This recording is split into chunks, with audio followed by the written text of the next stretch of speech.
just explain how important it is to raise awareness of mental health, particularly in this coming week? Yeah, very important. I think, especially nowadays, there's a lot going on, and especially as myself being an older one, but with the younger ones, it's important if they need help, that they can go and speak to people about their health issues, and maybe even ex-players trying to help them along the way.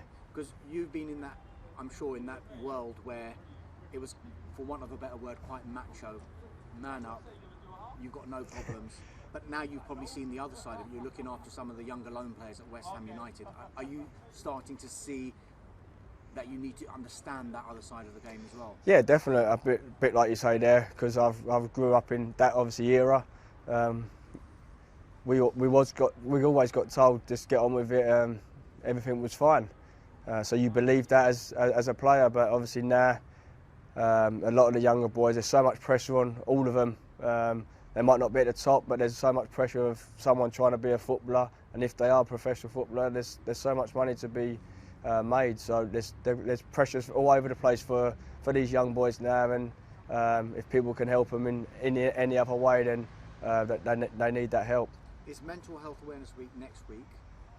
Just a two-part question. How important is it, number one, but how important is it that the conversation continues after that week as well? Yeah, like I said then, I think the first part is very important.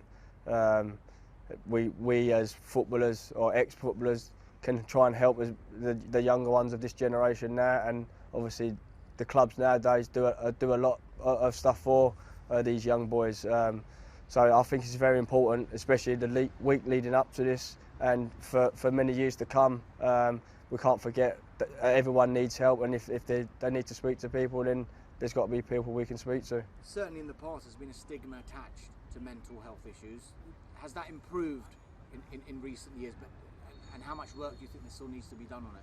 I think it's improved. Like I said, especially the clubs now have got people, the younger players and older players can speak to, because they still have issues as well. So it's good that it can filter all the way down.